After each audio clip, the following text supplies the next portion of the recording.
Queridos hermanos, este domingo 24 del tiempo ordinario nos encontramos en primer lugar con la lectura del texto del profeta Isaías.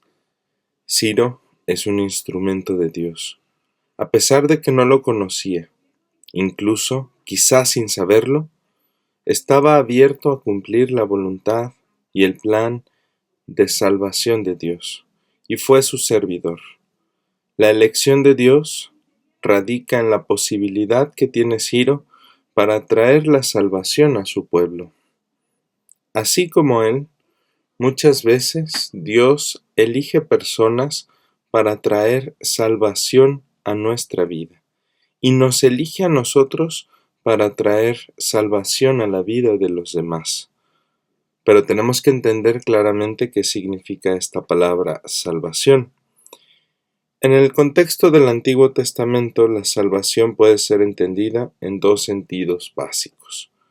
En primer lugar, la salvación implica salir de una situación negativa, problemática, complicada, de una situación de muerte para pasar a otra de libertad y de vida. En el caso concreto del pueblo de Israel, implica el regreso a la tierra, a su nación. Un segundo sentido, más profundo, y que aparece en toda la Escritura desde el Génesis hasta el Apocalipsis, implica entender la salvación como una plenitud de la vida. Entonces entendemos que la salvación solo puede venir de Dios, incluso a través de las manos, de la boca, de la voz y de las acciones de alguien que no lo conoce auténticamente. Esta salvación, preparada por los patriarcas, profetas y demás personajes del Antiguo Testamento, se nos anuncia y realiza por Jesús en el Evangelio. El texto de Mateo, que hemos escuchado, resalta una frase muy particular que queda en nuestra mente y en nuestro corazón. Den al César lo que es del César y a Dios lo que es de Dios. Muchos, sobre todo los que se benefician de que vivamos en la confusión o en el error, buscan ponernos trampas. Es el caso de los adversarios de Jesús en el Evangelio. Confundidos, molestos por su predicación, deciden ponerle una trampa. Estos quieren engañarnos. Los que son poderosos a menudo ocupan el engaño, la confusión y el error como armas principales. Y vemos que son también las armas que ocupan los enemigos contra el proyecto de Dios, porque buscan reclamar para sí un poder que no les corresponde, un plan que no es para ellos. La voz de Jesús entonces se manifiesta como un trueno que aparta las tinieblas de la luz. La tierra y el cielo se estremecen ante su voz, que se nos manifiesta este domingo que celebramos su salvación, diciéndonos con claridad: solo Dios salva. El mismo nombre de Jesús, Yeshua, significa eso, que Dios nos salva, que el proyecto de Dios para nosotros, en el que se ha involucrado e implica a su propio Hijo, es la salvación. Una salvación que planifica todo lo que somos, que nos invita a transformarnos verdaderamente en lo que nos ha llamado a ser, y que nos invita a distinguir nuestra responsabilidad frente a ese proyecto. Comunión, paz, amor, libertad y fraternidad. Nuestra vida, como decía San Agustín, está hecha para Dios y solo encontraremos descanso en Él.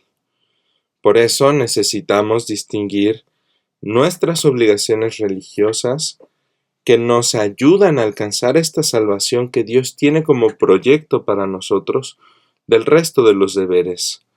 Estos deberes le dan orden a nuestra vida personal, a nuestra vida familiar y a nuestra vida social. Pensemos en ejemplos de cada una de estas áreas. comer adecuadamente o hacer ejercicio nos ayudan a poner en orden nuestra vida, nuestro cuerpo, nuestra vida personal. En nuestra vida familiar, las reglas, por ejemplo, los horarios de llegada o la distribución de las tareas, nos ayudan a poner orden a la dinámica de nuestra casa, de nuestra familia.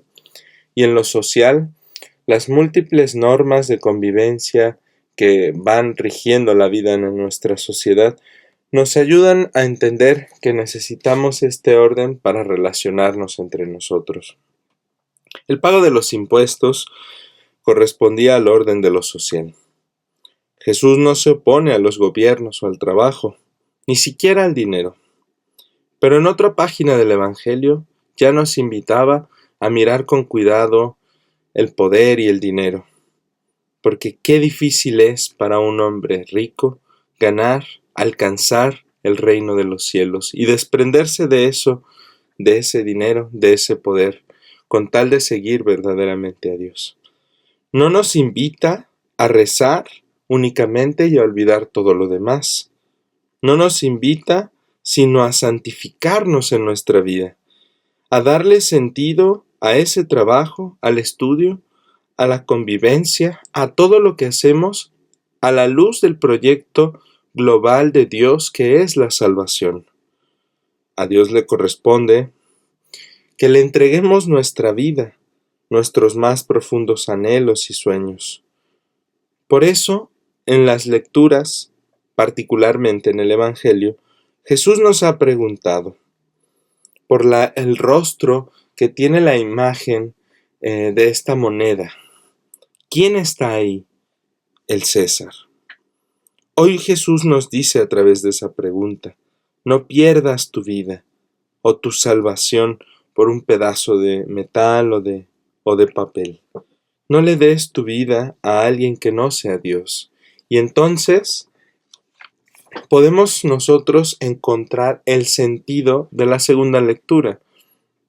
El testimonio es la señal de que vivimos en orden.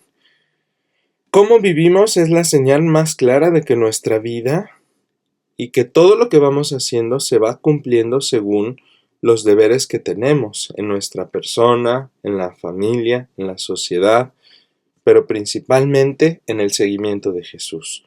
La salvación entonces se realiza a través de determinadas actitudes que nosotros tenemos que ir configurando en nuestra vida y como iglesia.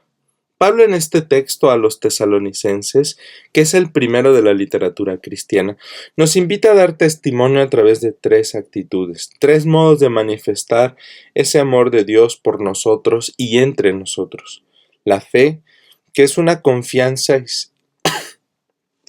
y certeza que nos lleva a creer.